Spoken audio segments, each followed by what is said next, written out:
তুমি এমনভাবে আল্লাহর ইবাদত করবে যেন তুমি আল্লাহকে দেখতে পাচ্ছ। ওয়া ইল্লাম তাকুন তারাহু ফাইন্নাহু ইয়ারাক, যদি তুমি আল্লাহকে দেখতে না পারো জেনে রাখবে আল্লাহ ঠিকই তোমাকে দেখছেন। এই আল্লাহ কনসিয়াসনেসের নাম হচ্ছে ইহসান। কি নাম? ইহসান। ইসলামের ভিত্তি পেলাম 5টা, ইমানের কয়টা পেলাম? 6টা। আর ইহসানের ব্যাখ্যা কি পেলাম?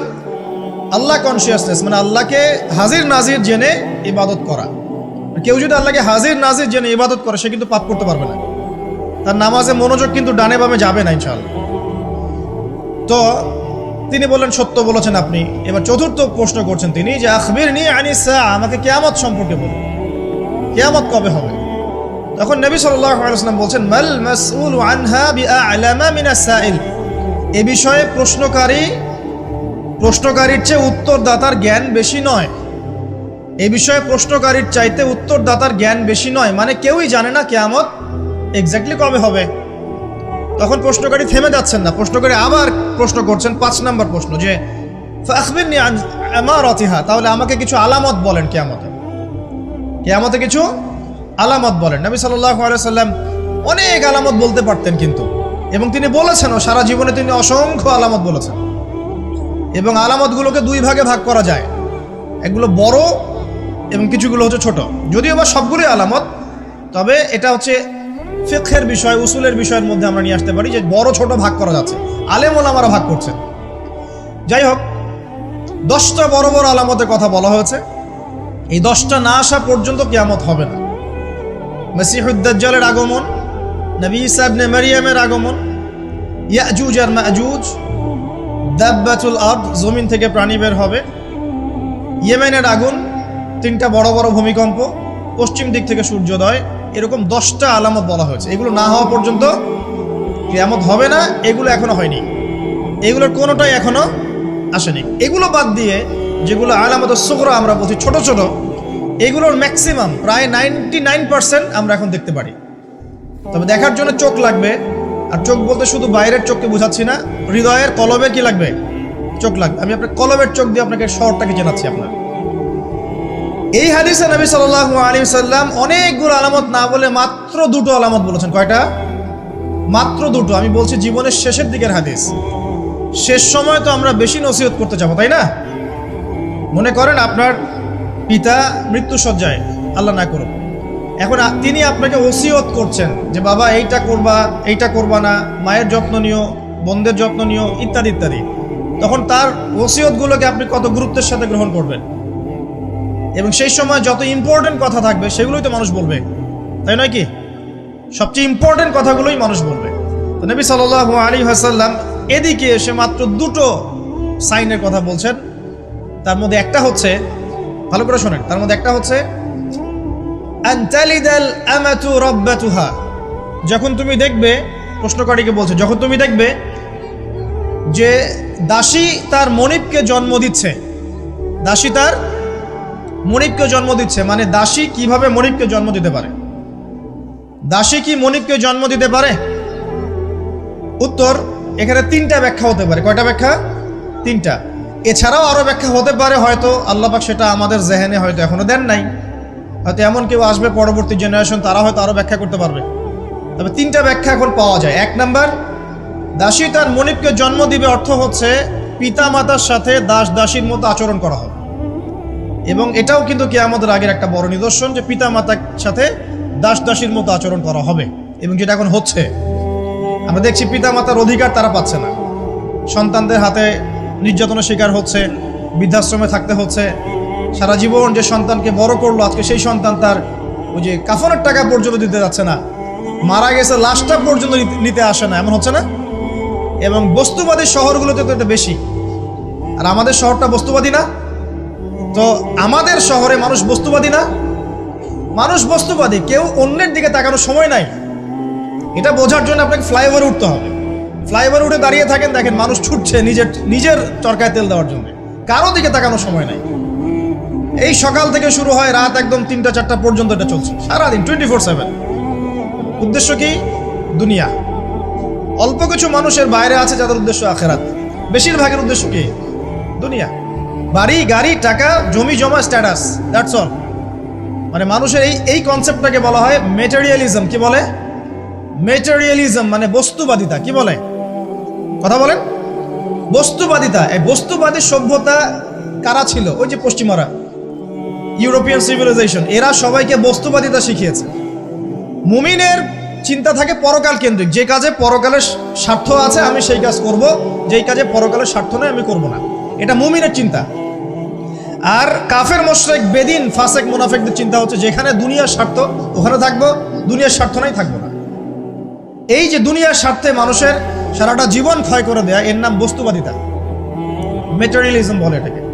যাই হোক, আমাদের শহরের বেশিরভাগ মানুষ কি বস্তুবাদী না? এখন সবাই দেখবেন, আমি বুঝাচ্ছি, আমি যতটা পারছি সহজ করার চেষ্টা করছি। ম্যাক্সিমাম আমাদের শহরের মানুষ এখন বস্তুবাদী। সবার চিন্তা একটাই, দুনিয়া, দুনিয়া আর দুনিয়া। যেই দুনিয়া সম্পর্কে নবী সাল্লাল্লাহু আলাইহি ওয়াসাল্লাম বলেছেন, একটু শোনেন, যে মনে করেন এটা একটা মহাসাগর। নবী সাল্লাল্লাহু আলাইহি ওয়াসাল্লাম বলছেন এখানে একটা আঙ্গুল ঢুকিয়ে দাও, দিয়ে বের করো।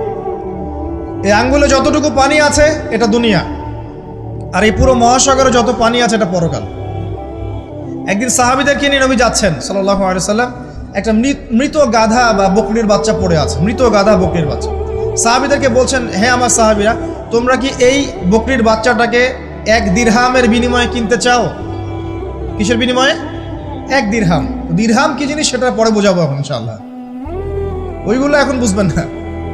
দিরহাম কি জিনিস ওটা পরে বুঝবেন। দিরহাম থাকলে আর রিজার্ভ কমতো না। দিরহাম থাকতো যদি কোনো কান্ট্রি রিজার্ভ আর কমতো না। রিজার্ভ কমে ডলারের ভিত্তিতে। ডলার হচ্ছে এখন সারা ওয়ার্ল্ডের ডমিনেটিং কারেন্সি, ওটাকে হার্ড কারেন্সি বলে। মানে আপনি তেল কিনতে চান, 1 কোটি টাকা ব্রিফকেসে নিয়ে আমাদের আবু ধাবিতে চলে যান, গিয়ে শেখদেরকে বলেন যে আমাকে 1 কোটি টাকার তেল দেন, 1 ফোঁটাও তেল দিবেন আপনাকে, দিবে না। যতক্ষণ আপনি ওই টাকাটাকে ডলারে কনভার্ট করবেন তারপর দিবেন, আপনাকে তখন সুন্দর মতো তেল দিবে। Dollar petrol, dollar petrol, petrol ছাড়া ডলারের এক্সচেঞ্জ নাই। এটা হচ্ছে পেট্রো ডলার মনিটরিং সিস্টেম। এবং এটা নিয়ে কথা বললে আবার এক শ্রেণীর ঘুপটাওয়ালা শায়েখ আছে, বলবে খারেজি হয়ে গেছে। যা এটা একটা জুলুম। কিরকম জুলুম? যে আপনি আপনার ইকোনমিক পুরো ব্যালেন্সটাকে ডলারের মানদণ্ডে যাচাই করতে হবে।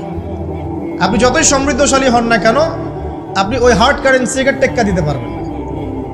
আপনার কাছে গোল্ড আছে মনে করেন, সোনা, এখন সোনাটাকে আপনি যে ভাঙাবেন, ভাঙিয়ে যে মানে কান্ট্রির অন্যান্য ডেভেলপমেন্টের কাজে লাগাবেন, তার জন্য ডলারের সিঁড়ি পার হয়ে যেতে হবে। অথচ এই দিনার এবং দিরহাম রাসূল সাল্লাল্লাহু আলাইহি ওয়াসাল্লামের যুগের কারেন্সি ছিল, দিনার দিরহাম, যার ইন্ট্রিনসিক ভ্যালু বা অন্তর্নিহিত মান কখনো কমে যাবে না। দেখাচ্ছি, দাঁড়ান, আমি এমনি এমনি করে কথা বলি না। আসহাবুল কাহফ কত বছর ঘুমিয়েছিলেন বলেন?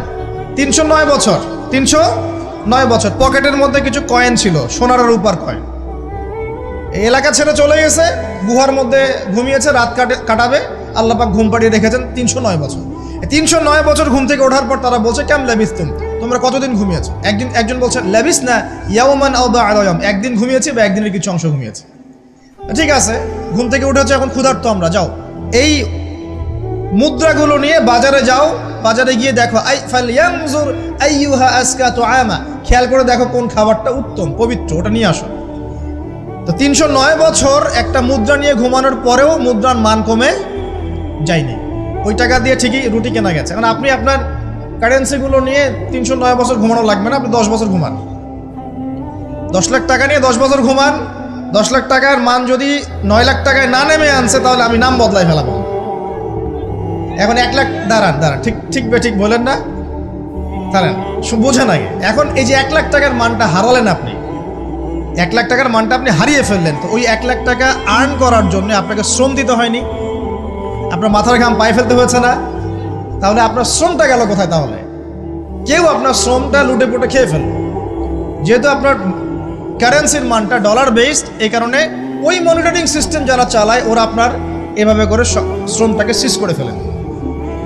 আমি যদি আপনাকে আমার ফার্মে কাজ করিয়ে সারাদিন কাজ করানোর পরে আপনাকে কোনো পারিশ্রমিক না দেই, শ্রমের কোনো মূল্য না দেই, আপনি আমাকে জালেম বলবেন না? বলবেন কি না? ঠিক এই কারণে আমরা বলছি এই মনিটরিং সিস্টেমটাই জুলুম। আর নবীজি বলছে দিনারের কথা বলছেন, দিরহামের কথা বলছেন। এটা যদি আপনার পকেটে থাকতো 309 বছর কেন, 1000 বছর পর উঠলে ওটার মান সেটাই থাকবে। কমতো না। এই হলো ইসলামিক কারেন্সি। এটা নিয়ে কথা বললে আবার এক শ্রেণীর ঘুমটাওয়ালা শায়েখ আছে, কিছু সত্য কথা ওরা হজম করতে পারে না। তখন দেখা যায় যে একটা ফতোয়া দিবে, এ খারেজি হয়ে গেছে, ফাইজলামি পাইছে। কে খারেজি একটু বলে নেই। খারেজি আকীদাটা কি আসলে? খারেজি আকীদা হচ্ছে কোনো ব্যক্তি যদি অন্য কোনো মুসলমানকে যদি কবিরা গুনাহ করার কারণে কাফের মনে করে। কথা বোঝেন? আপনি সুদ খেয়েছেন বা ঘুষ খেয়েছেন বা জেনা করেছেন, এগুলো কবিরা গুনাহ। এখন আমি যদি বলি যে সুদ ঘুষ জেনা করার কারণে আপনি কাফের হয়ে গেছেন, আপনাকে হত্যা করা জায়েজ, তাহলে আমি খারেজি। বুঝতে পারছেন কথা? কিন্তু আমি কি কখনো এরকম করে কথা বলেছি? এই যে মনিটরিং সিস্টেম নিয়ে কথা বললাম, এর সাথে কবিরা গুনার কি সম্পর্ক আর খাওয়ারিজমের কি সম্পর্ক? আবার কোনো কোনো ক্ষেত্রে দেখা যায় যে পলিটিক্যাল সমালোচনা করলে খারেজি টাইটেল দিয়ে দিবে। ওই যে বললাম, আমাদের শেখদের কাছে যান মিডল ইস্টের, গিয়ে আপনি দেন, টাকা দেন, তেল দিবে না, ডলার না দিলে বলবো এই যে এন্টি মিডল ইস্ট কথা বলেছে, অতএব সে খারেজি হয়ে গেছে। আমি আপনাকে একটা এক্সাম্পল দিই, শোনেন, বোঝেন কথাগুলো বোঝেন। ইয়াজিদের নাম শুনেছেন? ইয়াজিদ ভালো শাসক ছিল না খারাপ শাসক ছিল? তার আমলে হুসাইন রাদিয়াল্লাহু আনহুর শাহাদাতের ঘটনা ঘটেছে, হাররার যুদ্ধ ঘটেছে, সে মদিনা আক্রমণ করেছে, মক্কাও আক্রমণ করেছিল, ম্যাসাকার করেছে। বহু সাহাবী তার এই শাসন মেনে নেয় নাই। তার মধ্যে একজন হচ্ছে আব্দুল্লাহ বিন জুবাইর রাদিয়াল্লাহু আনহু, জুবাইর ইবনে আওয়াম রাদিয়াল্লাহু আনহুর ছেলে। তার অনুসারী অনেক সাহাবী ছিলেন। আর আমাকে বলেন, ইয়াজিদ যখন মক্কা মদিনা আক্রমণ করছিল বা তার সেনাবাহিনীরা যখন ইমাম হুসাইনকে কারবালার প্রান্তরে শাহাদত দিচ্ছে বা আক্রমণ করছে তার সপরিবারে, এখন যে সাহাবীরা তার বিরুদ্ধে একটু অবস্থান নিয়েছে, এই সবগুলো সাহাবী কি কাফের হয়ে গেছে, তাগুত হয়ে গেছে আর খারেজি হয়ে গেছিল নাকি? তারা কি ইয়াজিদের অন্যায়ের প্রতিবাদ করার কারণে খারেজি হয়ে গেছিল নাকি? পলিটিক্যাল সমালোচনার সাথে খাওয়ারিজমে কোনো সম্পর্ক নেই। কিন্তু এরা এটাকে একটা সুকৌশলে মুসলিম উম্মার যুবকদের মধ্য থেকে সত্য কথা বলার মানসিকতাকে কেড়ে নিয়েছে, সত্যকে উপস্থাপন করার মানসিকতাকে দমিয়ে দেওয়ার জন্য একটা খারেজি ফতোয়া শুরু করে দিয়েছেন, যেখানে সেখানে যা ইচ্ছা বলবেন খারেজি ফতোয়া। সুবহানাল্লাহ। যাই হোক, ওদিকে যাচ্ছি না, আমি মূল জায়গায় আসি। দেখুন, আমরা রাসূলের হাদিস থেকে জানছি দুনিয়ার মূল্য এতটুকু। তুমি কি এই বকরির বাচ্চাটাকে 1 দিরহামের বিনিময়ে কিনবা? সাহাবীরা বলছেন, 1 দিরহাম কেন ইয়া রাসূলুল্লাহ সাল্লাল্লাহু আলাইহি ওয়াসাল্লাম? বিনা মূল্যেও যদি আপনি আমাকে এটা দেন বা আমাকে এটা দেয়া হয়, আমি এটা কিনবো না। বিনা মূল্যেও যদি আমাকে এই মৃত বা এই পচা গলা এই গাধার বাচ্চা, বকরির বাচ্চাকে দেয়া হয়, আমি কিনবো না। নবী সাল্লাল্লাহু আলাইহি ওয়াসাল্লাম বলছেন, এটাই হচ্ছে দুনিয়া। আল্লাহ পাকের কাছে দুনিয়ার মূল্য এই বকরির বাচ্চার চাইতেও কম। এখন আমরা যারা বস্তুবাদিতায় লিপ্ত আছি, দুনিয়ার এই যে ফিকির, সারাদিন দুনিয়ার ফিকির মানুষকে এমনভাবে পেয়ে বসে না, মানুষ দুনিয়ার আলাপ ছাড়া কোনো কথাই বলতে চায় না। দেখবেন একজন আলেমের কাছে বসবেন, সে আপনাকে কোরআনের কথা বলবে, হাদিসের কথা বলবে। একজন দুনিয়াদার মানুষের পাশে বসবেন, 1 ঘন্টা বসে থাকলেও একটা কোরআনের কথা বলবে না, আর হাদিসের কথা মুখ থেকে বের হবে না। আর তার মাথাটা ফাংশন হয়ে গেছে দুনিয়া দিয়ে। ঠিক আছে, সে যদি ড্রাইভার হয়, সারাদিন গাড়ির পেঁচাল পারবে, গাড়ি এটা, গাড়ি ওইটা এমন, গাড়ি ওইটা এমন। সে যদি ইকোনমিক সেক্টরে মানুষরা বলবে এই যে ব্যবসা এমন, এই ব্যবসা এমন, ওই ব্যবসা এমন। সুদি মহাজন হয়, বলবে এই এখানে সুদ দিলে এত হবে, এখানে দিলে এত হবে। আর পলিটিক্স যদি করে, তাহলে সারাদিন পলিটিক্যাল আলাপ করবে। দুনিয়ার সেক্টরে যারা পটু আর কি, দুনিয়ার ফাংশনটা মাথায় এমনভাবে ইনস্টল করা থাকে যে এটা ছাড়া অন্য কোনো কথা তার মুখ থেকে বের হবে না। নবী সাল্লাল্লাহু আলাইহি ওয়াসাল্লাম দুনিয়াকে এত তুচ্ছ করেছেন। এখন আমি আপনাকে বোঝাচ্ছিলাম যে দাসী তার মনিবকে জন্ম দিবে, এর অর্থ একটা এই যে পিতামাতার সাথে এখন দাসীর মতো আচরণ করা হবে। সেটা কি হচ্ছে না বলেন? এটা যারা পিতামাতা হয়েছেন, বার্ধক্যে চলে গেছেন, তারা খুব ভালো করে জানেন। যেই সন্তানের জন্য সারাটা জীবন তারা মাথার ঘাম পায়ে ফেললেন, এই সন্তান তার খোঁজ খবর পর্যন্ত নেয় না। ব্রিটেন, অক্সফোর্ড, হার্ভার্ড থেকে পড়ে আসছে, ঢাকা বিশ্ববিদ্যালয় থেকে বড় বড় ডিগ্রি নিয়ে আসছে, তার বাবা এখন থাকে বৃদ্ধাশ্রমে। জাহাঙ্গীরনগর ইউনিভার্সিটির একজন প্রফেসর, তিনি বৃদ্ধাশ্রমে আছেন। একটা ভিডিও দেখলাম তার, তিনি বলছেন যে আমি আমার পরিবারের জন্য কি না করেছি, আজকে আমি এত বড় প্রফেসর হওয়ার পরে আমার শেষ জীবনটা এখানে কাটছে। মাঝে মাঝে এগুলো দেখলে মনে হয়, মনটা চায় যে আমরাও কিছু বৃদ্ধাশ্রম করি, যাদেরকে আল্লাহ পাক তৌফিক দিয়েছেন আপনারা করবেন। যদিও ইসলামে বৃদ্ধাশ্রমের কোনো জায়গা নাই, মায়ের পায়ের নিচেই সন্তানের বেহেশত। কিন্তু এখন পরিবেশ এত খারাপ যে কিছু কিছু বৃদ্ধাশ্রমের দরকার হয়ে পড়েছে। জাতীয় একটা দৈনিক পত্রিকা দেখলাম, তারা বলছে যে এখন বৃদ্ধাশ্রম সময়ের দাবি হয়ে গেছে। বৃদ্ধাশ্রম এখন সময়ের দাবি হয়ে গেছে। আপনাদের সামর্থ্য থাকলে আপনারা করবেন। শেষ জীবনটা যেন আমাদের এই বার্ধক্যে উপনীত হওয়া মায়েরা এবং বাবারা তারা যেন আল্লাহর ইবাদত করে কাটাতে পারে এমন একটা পরিবেশ তৈরি করে দিবে। টেনশন ফ্রি ভাবে তারা যেন 3 বেলা খায়, জিকির আজগার করে, তাসবিহ তাহলিল করে, কোরআন তেলাওয়াত করে, শেষ জীবনটা যেন ঈমান ইসলামের উপর থেকে মৃত্যুবরণ করতে পারে, এরকম একটা ব্যবস্থা করে দেন। ইনশাআল্লাহ বহুত নেকি হবে ইনশাআল্লাহ। আল্লাহ পাক আপনাকে বরকত দিবেন ইনশাআল্লাহ। এটা একটা ব্যাখ্যা হতে পারে। সেকেন্ড ব্যাখ্যা হতে পারে এই, দাসী তার মনিবকে জন্ম দিবে অর্থ হচ্ছে এই যে সমাজের ন্যায় অন্যায় হক বাতিলের মানদণ্ড উল্টে যাবে। কারণ দাসী মনিবকে জন্ম দিতে পারে না, পারে? তার মানে একটা ব্যাখ্যা এটাও হতে পারে, সত্য মিথ্যা হয়ে যাবে, মিথ্যা সত্য হয়ে যাবে কিয়ামতের আগে আগে, হক বাতিল হয়ে যাবে, বাতিল হক হয়ে যাবে। ঠিক এটাও অন্যান্য হাদিসে এসেছে। সত্যবাদীকে বলা হবে মিথ্যাবাদী, মিথ্যাবাদীকে বলা হবে পরম সত্যবাদী। যে ব্যক্তি আমানতদার তাকে বলা হবে খেয়ানতকারী, যে খেয়ানতকারী তাকে বলা হবে পরম আমানতদার। এটা হচ্ছে না এখন আমাদের এই বিজি শহরগুলোতে, এটা হচ্ছে না। আমাদের এখানে বিশ্বাসটা এতই কমে গেছে, দেখবেন কোনো মানুষ যদি সেধে কাউকে খাওয়ায়, আসেন হোটেলে বসেন খান, সন্দেহের চোখে তাকাবে যে না জানি আমাকে কি খাওয়াই দিল, আমাকে খাওয়ায় আবার কি লুটপাট করে, তাই না? দেখেন আমাদের শহর থেকে বিশ্বাসটা কমে গেছে না। একটা বন্ধন টিকে থাকে বিশ্বাসের উপরে। আমি বলি যে একটা সম্পর্ক শুধুমাত্র ভালোবাসার ভিত্তিতে টিকে থাকে না। ভালোবাসার চেয়ে বড় জিনিস হচ্ছে বিশ্বাস। আর সেই বিশ্বাস যখন উঠে যায় তখন পরিবার ভেঙে যায়, স্বামী স্ত্রীর বন্ধন ভেঙে যায়, সামাজিক কাঠামো ভেঙে যায়। আমাদের সমাজ থেকে বিশ্বাসটা উঠে গেছে, দেখবেন কেউ কাউকে বিশ্বাস করতে পারে না। হ্যাঁ, তো এই যে বস্তুবাদিতা আমাদের বিশ্বাসটাকে নষ্ট করে ফেললো। খেয়াল করে দেখেন, এই রাত্রেবেলা গাড়ি নিয়ে যাবেন, রাস্তায় যদি কেউ দাঁড়িয়ে থাকে, ভাই আমি খুব বিপদে পড়েছি একটু লিফট দেন, ভয়েই দাঁড়াবো না এখানে গাড়ি নিয়ে, না জানি আবার কোন ট্র্যাপে ফেলায়, তাই না? বিশ্বাস প্রতারণার কি যুগ, কেউ কাউকে বিশ্বাস করতে পারছে না, কেউ কাউকে বিশ্বাস করতে পারছে না। স্বামী তার স্ত্রীকে বিশ্বাস করে না। এই শহরে বহু স্বামী আছে এই শহরের, স্ত্রীকে বিশ্বাস করে না, কারণ জানে যে আমি বাইরে গেলে ফোনে অনেকগুলো বেটার সাথে লাইন মারে, স্বামী খুব ভালো করে যায়। এ কারণে দেখা যায় স্বামীও বাইরে আবার কয়েকটা একাধিক ওই যে বলবো উপস্ত্রী উপপত্নী জোগাড় করে রেখে দিচ্ছে, আছে না?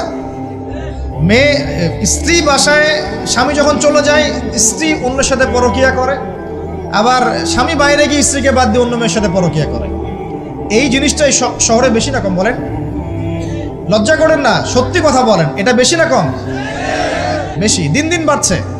আর যে মিডিয়াগুলো আমরা দেখি এগুলোই শিখায় আমাদেরকে, পরকীয়া শিখায় না, পরকীয়া শিখায়। আর এটা যে এত ভয়াবহ মহামারী আকার ধারণ করেছে না, অনেক ক্ষেত্রে দেখা যায় স্বামী অফিসে যাওয়ার সাথে সাথেই বয়ফ্রেন্ড বাসায় হাজির। এই যে বাক্সে বাক্সে বন্দি জীবন বললাম, বাক্সে বাক্সে বন্দি ফ্ল্যাটের ভিতরে তো ঢুকলে আর বোঝা যায় না ভিতরে কি হচ্ছে। কত ফ্ল্যাটে যে জেনা হয় এখন এই শহরে, আল্লাহ ভালো জান। এই ফ্ল্যাটের প্রত্যেকটা ইঞ্চি ইঞ্চি মাটি আল্লাহর কাছে সাক্ষী দিবে। যেখানে যে মাটিতে বসে অবিবাহিত যুবক যুবতী জেনা করেছে আর বিবাহিত যুবক যুবতীরা এবং এই স্বামী স্ত্রীর জেনা করেছে, এর ইঞ্চি ইঞ্চি মাটি আল্লাহর কাছে কথা বলবে, এর ইঞ্চি ইঞ্চি মাটি আল্লাহর সামনে কথা বলবে। ইয়াউমা ইযিন তুহাদ্দিসু আখবারাহা, সেদিন ইয়াউমা ইযিন, সেদিন তুহাদ্দিসু আখবারাহা, জমিন তার খবর বলবে আল্লাহর কাছে। জমিনের কোথায় কোন পাপ হয়েছে সব বলে দিবে। এই জমিনে এখানে দাঁড়িয়ে জেনা করেছে, ওইখানে দাঁড়িয়ে মদ খেয়েছে, ওইখানে কাউকে খুন করেছে, জমিন বলে দিবে।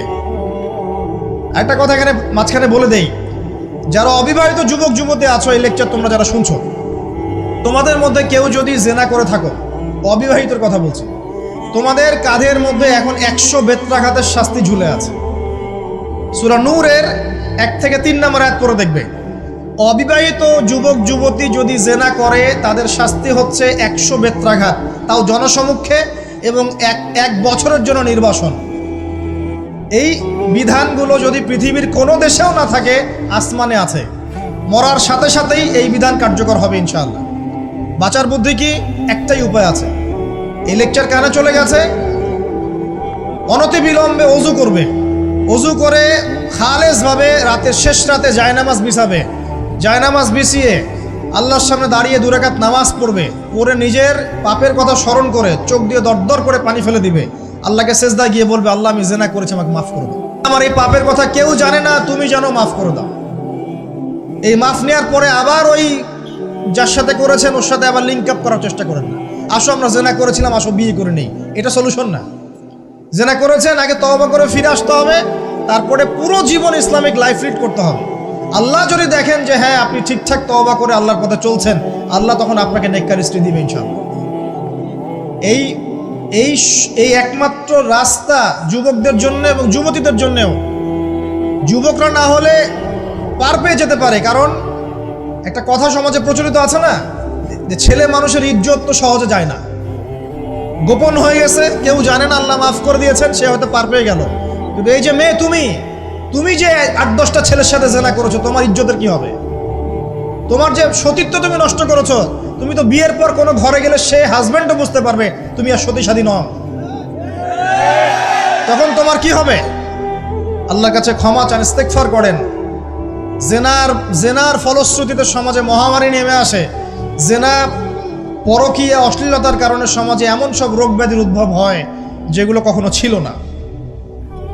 এই শহরটা জেনার শহর, আমাদের এই ঢাকা শহর জেনার শহর। আপনাকে এটা বোঝার জন্য আমার লেকচার না শুনে আপনি পেপার পত্রিকা ঘাটেন, অনলাইন সার্চ করেন, দেখবেন এই শহরে আনাচে কানাচে জেনা হয় এবং ওপেন জেনা হয়, মানুষ জেনাকে হালাল মনে করে। এই শহরের যুবক যুবতী যারা একে অপরের সাথে বয়ফ্রেন্ড গার্লফ্রেন্ড কালচারে লিপ্ত আছে, এটাকে তারা হালাল মনে করে, কেউ হারামও মনে করে না।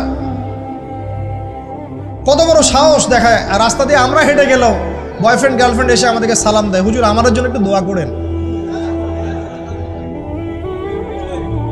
তো প্রত্যেকটা পার্কে যাবেন, এই যে আপনাদের রেস্টুরেন্টগুলোতে যাবেন, দর্শনীয় যে স্পটগুলো সেখানে যাবেন, দেধার সে জেনা হচ্ছে, জেনা আর জেনা। আমি এই যুগের কথাই বলছি। নবী সাল্লাল্লাহু আলাইহি ওয়াসাল্লাম বলছেন, আমাদের নবী বলছেন, আমার উম্মতের একটা অংশ, সবাই না, আমার উম্মতের একটা অংশ অবশ্যই জেনাকে হালাল করে নিবে, অবশ্যই মদকে হালাল করে নিবে, মদ পান করবে কিন্তু মদের নাম অন্য দিবে, এবং তারা গান বাজনা বাদ্যযন্ত্র নর্তকীদেরকে হালাল মনে করে নিবে। নবী সাল্লাল্লাহু আলাইহি ওয়াসাল্লাম বলেছেন, যখন সমাজে এরকম পাপ বাড়ে তখন সমাজে এমন সব রোগ ব্যাধি আসে যা আগে কখনো ছিল না। এবং এদের ব্যাপারে নবীজি বলেছেন, একদিন সকালবেলা আল্লাহ পাক এদেরকে বানর এবং শুয়োর বানিয়ে দিবেন। কিয়ামতের আগে এই ঘটনাও ঘটবে, বিকৃত হবে, ভূমিধস, ভূমিকম্প, ভূমিধস এবং আকৃতির বিকৃতি, এগুলো আযাব আসবে আল্লাহর পক্ষ থেকে, এই জেনা, এই ব্যভিচার, এই পরকীয়া, নোংরামি, অশ্লীলতার কারণে। ঘরে ঘরে এগুলা বয়ফ্রেন্ড গার্লফ্রেন্ড কালচার, কেউ মনে করে না যে এগুলো হারাম, কেউ মনে করে না যে আমার এই যে সহপাঠী আমার গায়রে মাহরাম, এই গায়রে মাহরাম শব্দটাই নাই। কাজিন, চাচাতো বোন, মামাতো বোন, খালাতো বোন, এই যে কাজিন, এরা জেনা করছে। কি দেখা বাকি রেখেছে এই যুগে আমরা দেখছি যে নিজের মেয়ের সাথে পিতার শারীরিক সম্পর্ক। পেপার পত্রিকা পড়েন, একটু অনলাইন ঘাটেন, দেখেন কোন যুগে আছেন আপনি। সমাজের ন্যায় অন্যায় হক বাতিলের মানদণ্ডই উল্টে যাবে। মানুষ ন্যায়কে অন্যায় মনে করবে, অন্যায়গুলোকে ন্যায় মনে করে নিবে। কোনো মানদণ্ড নাই। আমাদের শহরের এই অবস্থা, শান্তিতে কিভাবে ঘুমাবেন আপনি? নিশ্চিন্তে থাকবেন কিভাবে? কখন যে আল্লাহর গজব চলে আসে। কোরআনে একটা আয়াত আছে, যখন আল্লাহ পাকের গজব আসবে তখন শুধু জালেমদের উপর খাস করে আসবে না। আলেমদেরকে জিজ্ঞাসা করেন, আলেম ওলামাদেরকে জিজ্ঞাসা করেন, যখন আল্লাহর গজব আসবে জালেমদের উপরে শুধু খাসভাবে আসবে না, সবার উপরে আসবে। আমি খুব ভালো মানুষ, ওয়াজ করছি, নসিহত করছি, পার পেয়ে যাবো এমন ভাবার সুযোগই নাই। আপনাকে আপনার সাধ্য মতো অন্যায়ের প্রতিবাদ করার চেষ্টা করতে হবে। লাতা'মুরুন্না বিল মা'রুফ, নবীজি বলছেন, অবশ্যই তোমরা সৎ কাজের আদেশ করো। ওয়ালা তানহাউন্না আনিল মুনকার, অবশ্যই অসৎ কাজে নিষেধ করো। আও লা ইউশিকান্নাল্লাহু আইয়াবআসা আলাইকুম ইকাবাম মিন, অন্যথায় আমি আশঙ্কা করি তোমাদের উপর আল্লাহর পক্ষ থেকে বিশাল গজব আসবে। সুম্মা তাদউনাহু, এরপর তোমরা সবাই আল্লাহর কাছে দোয়া করবে, আল্লাহ গজব সরিয়ে দাও।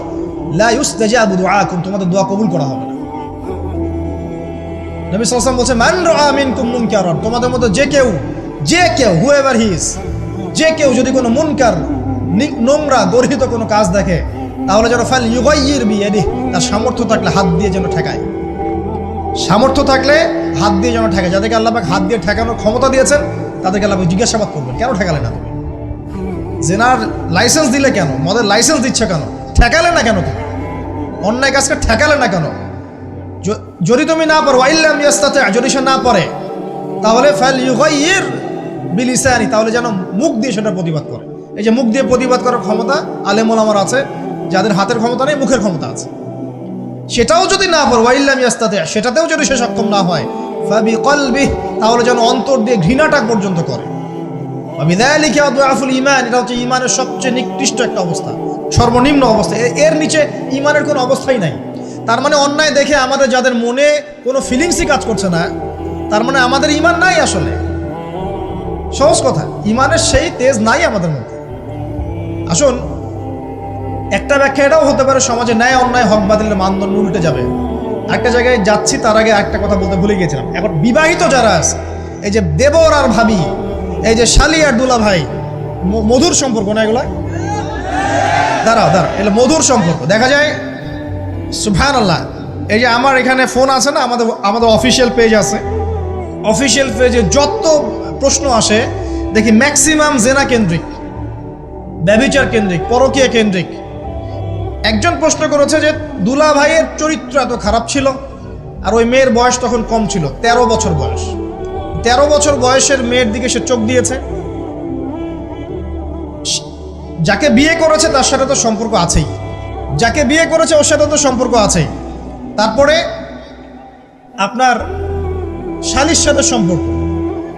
এখন শালির সাথে তার 2 বছর ধরে সম্পর্ক করার পর সেগুলোর ভিডিও ধারণ করেছে, ধারণ করে তাকে ব্ল্যাকমেইল করছে যে যদি আমার সাথে খারাপ কাজে সে রাজি না হয় তাহলে এই ভিডিওগুলো ভাইরাল করে ফেলবে। এই যে অনলাইনের যুগ, এখন তো মানুষ নিশ্চিন্তে মানুষ যে একটা প্রাইভেট লাইফ লিড করবে সেটাও করতে পারে না। প্রাইভেট লাইফের সব কিছু রেকর্ডেড হয়ে যায়, হয় না? এটা একটা ফিতনা, মহা ফিতনা। এখন সে রেকর্ড করেছে, এইভাবে ব্ল্যাকমেইল করে এই শালীর সতীত্ব নষ্ট করলো। 1 বছর 2 বছর না, 3 বছর ধরে। এখন এই মেয়ে প্রশ্ন করছে পেজের মধ্যে যে এখন তার মানসিক অবস্থা এতই খারাপ, সে জিজ্ঞাসা করছে আমি যদি আত্মহত্যা করি তাহলে আমার পাপ হবে কিনা। এই মেয়েটা যদি আপনার বোন হতো কি করতেন আপনি?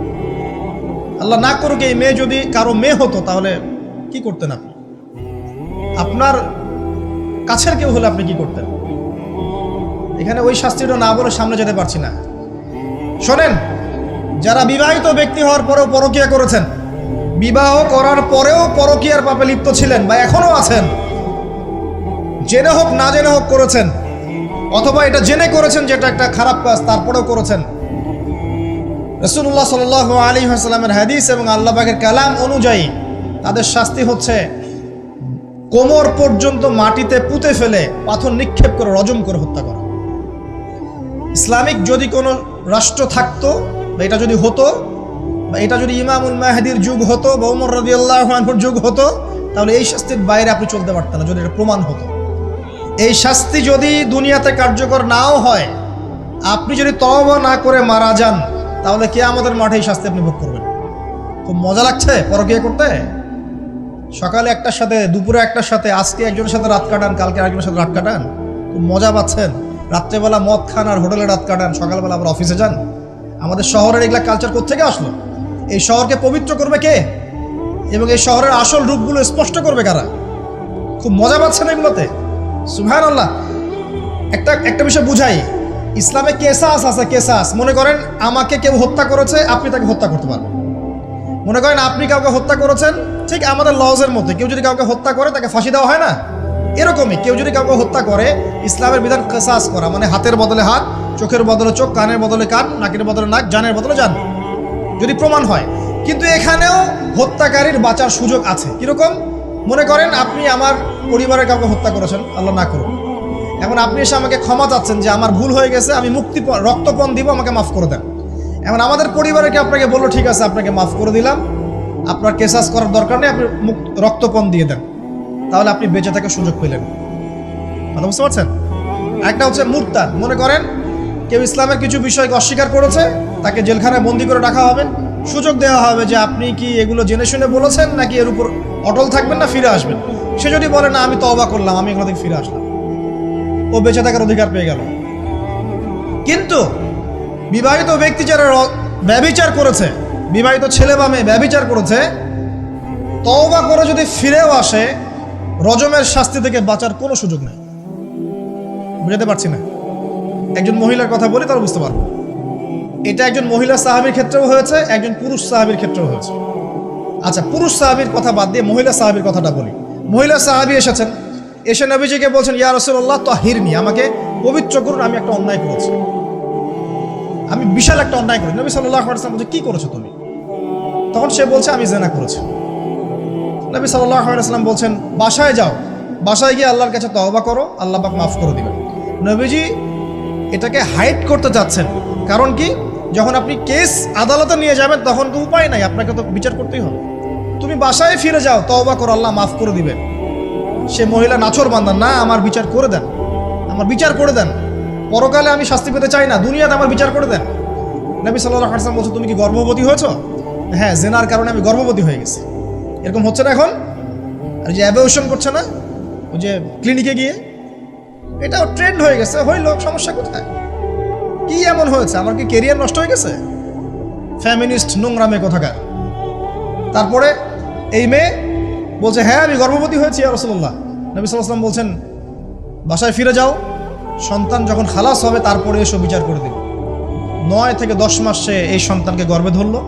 ধরার পরে সন্তান যখন খালাস হয়ে গেল, সে নবীর কাছে এসে সন্তান কোলে নিয়ে, নবজাতক, ইয়া রাসূলুল্লাহ সাল্লাল্লাহু আলাইহি ওয়াসাল্লাম দরুদ পড়বেন, আমাকে পবিত্র করে দিন, আমার সন্তান হয়ে গেছে এখন। নবী সাল্লাল্লাহু আলাইহি ওয়াসাল্লাম বলছেন, সন্তান কি দুধ খাচ্ছে? হ্যাঁ দুধ খাচ্ছে। তাহলে তুমি তাকে দুধ পান করাও। কত বছর দুধ পান করাতে হয়? 2 বছর। 2 বছর দুধ পান করাও, দুধ পান করা শেষ হবে তারপরে এসে তোমার বিচার করে দেব।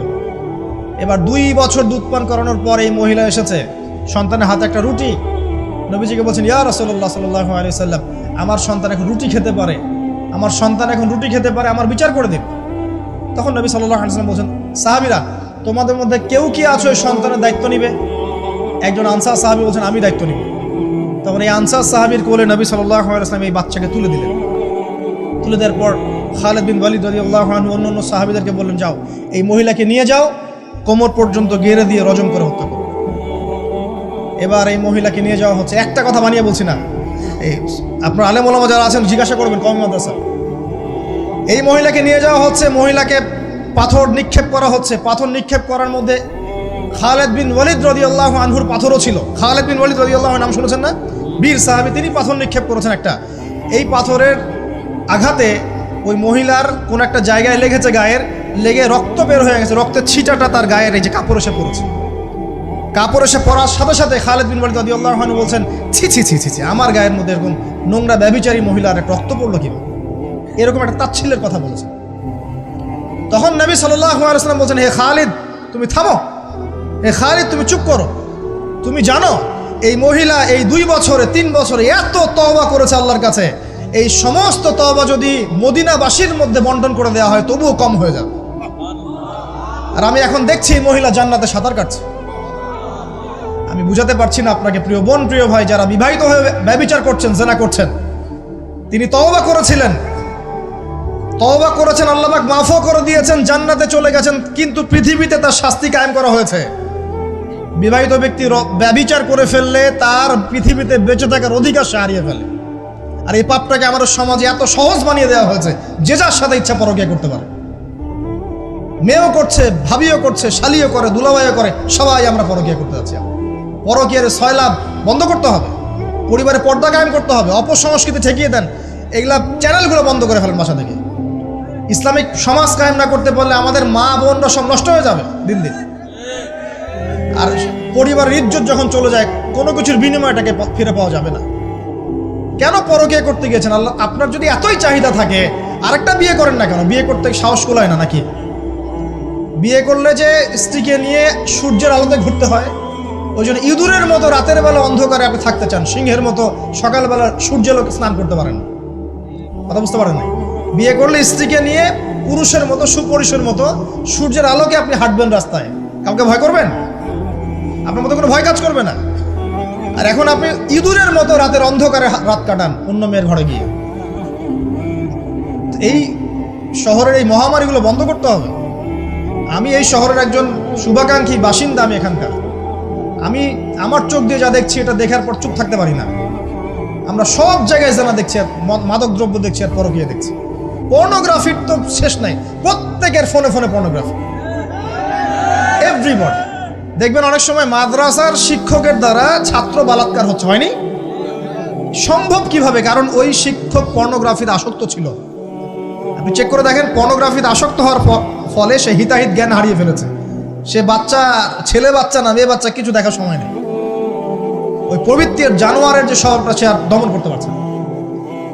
পর্নোগ্রাফি আর মাদক আর ব্যভিচার, জেনা, ফ্রি মিক্সিং অবাধে আমাদের শহরে। বস্তুবাদী তো আছেই। তো এটাকে আখিরুজ্জামানের শহর বলবো থেকে আউয়ালুজ্জামানের শহর বলবো নাকি?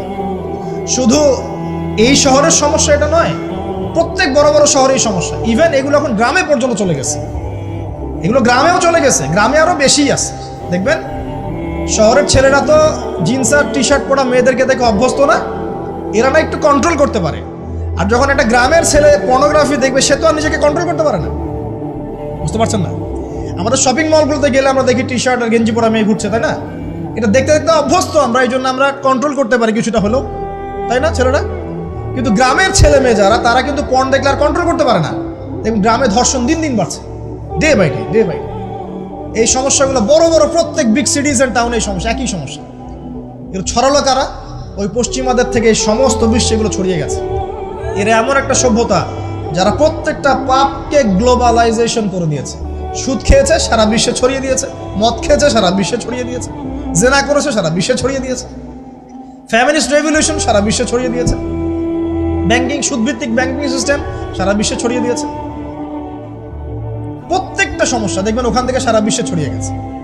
আর আমরা মনে করি ওরাই নাকি মানবতার মুক্তির পথ দেখাবে। ওরা তো ছেলে ছেলে বিয়ে করে। যে সম্প্রদায় ছেলে ছেলে বিয়ে করে, ও আমাকে ভালো মন্দ শিখাবে? ওখানে তো একটা প্রত্যেক 10 সেকেন্ডে একটা করে মেয়ে রেপ হয় আফ্রিকান কন্টিনেন্টে। জার্মানির, আমি পর্নোগ্রাফির একটা লেকচার দিয়েছি, দেখবেন নীল দর্পণ, ওখানে সব ডিটেলস দিয়েছে।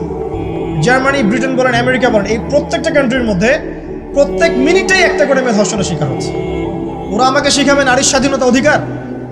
আমার কাছে কোরআন এবং সুন্নাহ আছে, রাসূল আছেন, আমার কাছে আল্লাহ আছেন। এগুলোকে বাদ দিয়ে তোমার কথা শুনতে হবে আমাকে? এরা আমাদেরকে বাঁচাবে না, বরং এরা সারা বিশ্বে ইয়াজুজ মাজুজের মতো ফিতনার ফাসাদ সৃষ্টি করে বেড়াচ্ছে। আসুন, একটা ব্যাখ্যানে অনেক কথা হয়ে গেল। আল্লাহর ওয়াস্তে যুবক যুবতী যারা আছো, লেকচার যদি কানে যাবে, আজকেই জেনা থেকে তওবা করতে হবে। জেনার ধার কাছে যাওয়া যাবে। হালালভাবে বিয়ে করো। যদি তোমার খুব যৌন চাহিদা থাকে, তোমার অনেক চাহিদা, তোমার অনেক সম্পত্তি আছে, ব্যালেন্স করতে পারো, একাধিক বিয়ে করো, কি সমস্যা? পরকীয়া করতে যাচ্ছেন কি জন্য? করবেন না। আর হালাল উপার্জনের সোর্স হয়ে গেছে, অবিবাহিত থাকার দরকার নাই, বিয়ে করে ফেলেন। বিয়ে আপনার জীবনটাকে সুশৃঙ্খলতা নিয়ে আসবে। আমি গার্ডিয়ানদেরকে রিকোয়েস্ট করবো যে বিয়েটাকে সহজ করে দেন, কঠিন জটিল করেন না, জেনা বাড়তে থাকবে। না হলে যে সন্তান, যে ছেলেটাকে মেয়েটাকে ছোট মনে করছেন না, ছোট নাই, সে অলরেডি 4-5 ঘাটের পানি খেয়ে আসছে। দেখবেন, আপনারা পরিসংখ্যান দেখেন, বাংলাদেশের ইয়াং ইউথ জেনারেশন যারা আছে, এদের মধ্যে ম্যাক্সিমামই বিবাহ বহির্ভূত সম্পর্ক স্বাদ পেয়ে গেছে অলরেডি। স্কুল কলেজ পাশ করেনি, এখন পর্যন্ত যৌন সম্পর্ক করে বসে আছে। আর ছোট ছোট মেয়েগুলোকে ছোট মনে হয়, বদের হাড্ডি সবগুলো। সব জায়গায় দেখবেন এরা বেশি বদের হাড্ডি। কেন বলছি জানেন? এরা ছেলেদেরকে সিডিউস করে। ভালো মেয়ে কোথায় খুঁজে পাবেন এখন? খুব রেয়ার, খুবই ডিফিকাল্ট। অতএব বিয়েটাকে সহজ করেন, জেনাটাকে বন্ধ করেন, পরকীয়ার রাস্তা বন্ধ করেন। এগুলো শাস্তি দুনিয়াতে না পেলেও পরকালে পেতে হবে। কিন্তু রাসূলুল্লাহ সাল্লাল্লাহু আলাইহি ওয়াসাল্লাম মেরাজের রাতে গিয়ে দেখে এসেছেন যে একটা চুলা দেখেছেন, চুলা তন্দুর চুলার মতো, নিচের দিকটা ফাঁপা, উপরের দিকটা সরু, আগুন জ্বলছে দাউ দাউ করে, এক শ্রেণীর মানুষকে পোড়ানো হচ্ছে। আগুন যখন ফ্লো বাড়ছে, মানুষ উপরে আসছে, ফ্লো কমছে, নিচে নামছে, এভাবে আর কি।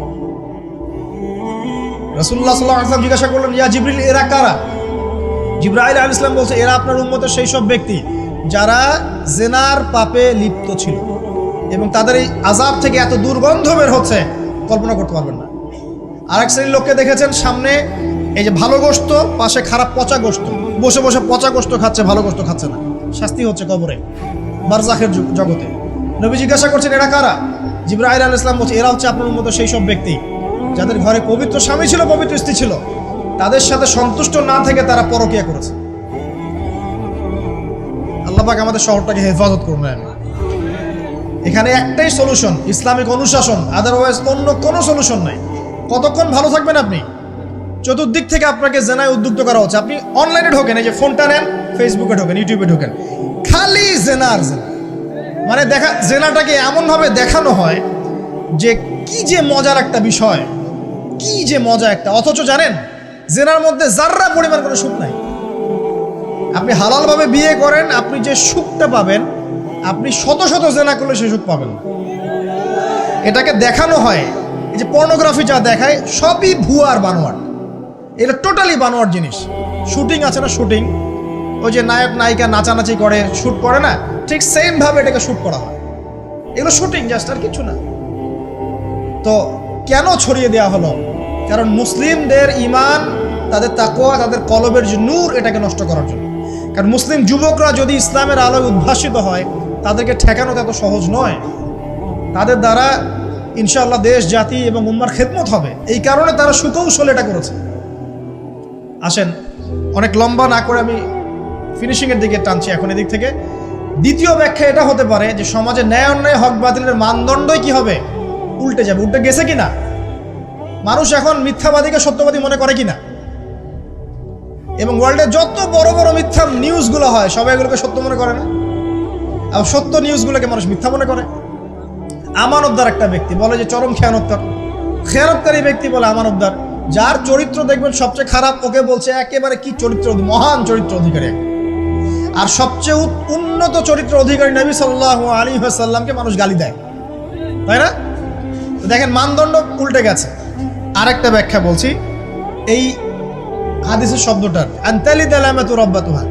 হ্যাঁ, সত্যি সত্যি দাসী মনিবকে জন্ম দিতে পারে, এটা বোঝার জন্য এই যুগটাই সবচেয়ে উৎকৃষ্ট। কিভাবে জন্ম দিতে পারে দেখুন, একটু মনোযোগ দেন। ফেমিনিস্ট রেভলিউশনের কারণে বহু মেয়ে বাইরের সভ্যতা, যারা এইসব কান্ট্রিতে না, বাইরের কান্ট্রিগুলোতে বাচ্চা কাচ্চা নেওয়ার সময় পায় না। ফেমিনিস্ট রেভলিউশনের কারণে বহু মেয়ে বাচ্চা কাচ্চা নেওয়ার সময় পায় না। বাচ্চা নিবে কিভাবে? এখন সন্তান তো দরকার। তখন কি করে? মধ্যবিত্ত, নিম্ন মধ্যবিত্ত কান্ট্রিগুলো থেকে কিছু মেয়েকে হায়ার করা হয়। তাদের যে গর্ভটা, এটাকে হায়ার করা হয় যে তোমার গর্ভে আমার স্পার্ম ইনজেক্ট করা হবে এবং 9 মাস সেখানে সন্তানটা হবে। তারপর সন্তান জন্ম দিয়ে তুমি তোমার অনারিয়াম নিয়ে চলে যাবে। মনে করেন, বুঝাচ্ছি, মনে করেন আমেরিকার একটা কাপল, ওদের তো মেয়েদের বাচ্চা কাচ্চা নেওয়ার সময় নাই। প্রোগ্রেস, এগিয়ে যাওয়া, ইজ্জতও থাকে না। 10-15 বছরের মধ্যেই সারা জীবন এভাবেই তারা চলে। 10টা-20টা জেনা হয়, এগুলো কোনো বিষয় না। ডিভোর্স তো সকালে বিয়ে হলে বিকেলে ডিভোর্স হয়। বাচ্চা কাচ্চা নেওয়ার ফুরসত নাই। এখন আমেরিকান এক মেয়ে ধরেন, এক ছেলে ধরেন, একটা শ্রীলঙ্কার কোনো মেয়ের গর্ভ ভাড়া করেছে। এখন গর্ভের সন্তান হলো, সন্তান জন্ম দেওয়ার পরে এই সন্তানটা নিয়ে তাকে তার অনারিয়াম দেওয়া হচ্ছে $10,000-20,000 ডলার নিয়ে সে বাচ্চাটা দিয়ে দিল। এই যে বাচ্চাটা যে হলো, এই বাচ্চাটা হচ্ছে মনিবের, আর এই মেয়েটা হচ্ছে এখানে দাসী। এই যে দাসী তার মনিবকে জন্ম দিল কি দিল না? বুঝতে পারছেন না কথা মনে হয়? এই ব্যাখ্যাটা আজকে থেকে 30-40 বছর আগেও করা যেত না। এখন 30-40 বছরের মধ্যেই ব্যাখ্যাটা করা যায়। ইসলাম এভাবেই চিরপ্রাচীন, চির নতুন, চির আধুনিক। কথা বুঝতে পারছেন? অতএব এটা একটা আলামত নবীজি বলেছেন যে দাসী তার মনিবকে জন্ম দিবে। আরেকটা আলামত বলেছেন, এটা ব্যাখ্যা করে আমি শেষ করছি। দেখুন কোন হাদিসে কথা বলছি। ওই যে ব্যক্তি আসলো সাদা কাপড় পরে, 4টা প্রশ্ন করলো, তার মধ্যে শেষ প্রশ্ন হচ্ছে কিয়ামত কবে হবে? নবীজি বলছেন আমি তো জানি না, কারণ এক্স্যাক্টলি কোন ডেটা হবে আমরা কেউ জানি না। প্রশ্ন করে উত্তরদাতার জ্ঞান সমান। আলামত বলে দেন, প্রথম আলামত বলেন এটা। সেকেন্ড আলামত কি বলছেন খুব ভালো করে শুনুন। দ্বিতীয় আলামত বলছেন ওয়ান তারাল, যখন তুমি দেখবে, ওয়ান তারাল হুফাতাল উরাতাল আলাতা রিয়াশাই ইয়াতাতাওয়ালুনা ফিল বুনিয়ান, এরকম 5টা শব্দ। যখন তুমি দেখবে সমাজের সবচেয়ে নিম্ন শ্রেণীর, বিনা কাপড়ের, বিনা জুতার, মানে কাপড় কেনার টাকা নাই, জুতা পরার টাকা নাই, নগ্ন পদের, নগ্ন দেখে, রিয়াশাই মানে হচ্ছে রাখাল শ্রেণীর মানুষ, এই শ্রেণীর মানুষরা যখন ইয়াতাতাওয়ালুনা ফিল বুনিয়ান, উঁচু উঁচু অট্টালিকা নির্মাণের প্রতিযোগিতা করবে, তখন তুমি কিয়ামতের অপেক্ষা করতে থাকো। জীবনের শেষের দিকের হাদিসে মাত্র দুটো আলামত, তার মধ্যে ওই একটা ব্যাখ্যা করলাম, আর এই যে একটা। আর আপনি বলেন, বিগত 200 বছর আগের বিশ্বের দিকে তাকিয়ে দেখবেন, বড় বড় শহরগুলোতে উঁচু উঁচু বিল্ডিং নির্মাণের প্রতিযোগিতা ছিল কিনা? ছিল কিনা? এই ব্রিটিশ পিরিয়ডেও কি ছিল কিনা? পাকিস্তান পিরিয়ডেও ছিল কিনা? লাস্ট 50-100 বছর আপনি দেখবেন যে উঁচু উঁচু বিল্ডিং নির্মাণের একটা প্রতিযোগিতা চলছে, কে কার চেয়ে উঁচু করতে পারে। ঠিক এই যুগের কথাই নবীজি বলেছেন, এই যুগ যখন চোখের সামনে দেখতে পারবে, ফান্তাজির সা, কিয়ামতের অপেক্ষা করো। যখন আমরা উপর থেকে ল্যান্ড করি শহরে, আমরা দেখি যে ইয়াতাতাওয়ালুনা ফিল বুনিয়ান, এই উঁচু উঁচু অট্টালিকা নির্মাণের প্রতিযোগিতা চলছে, বাক্সে বাক্সে বন্দি জীবনে।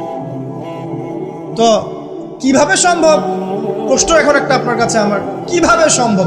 সমাজের সবচেয়ে নিম্ন শ্রেণীর মানুষ, রাখাল শ্রেণীর মানুষ, গায়ে কাপড় নাই, স্যান্ডেল নাই, কিভাবে পড়বে সে?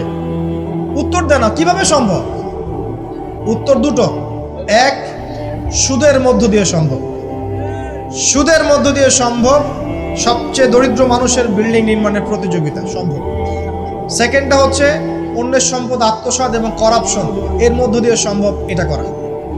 এবং এই জিনিসগুলোও শেষ জামানার আলামত। শেষ জামানার সুদ র্যাপিডলি বাড়তে থাকবে।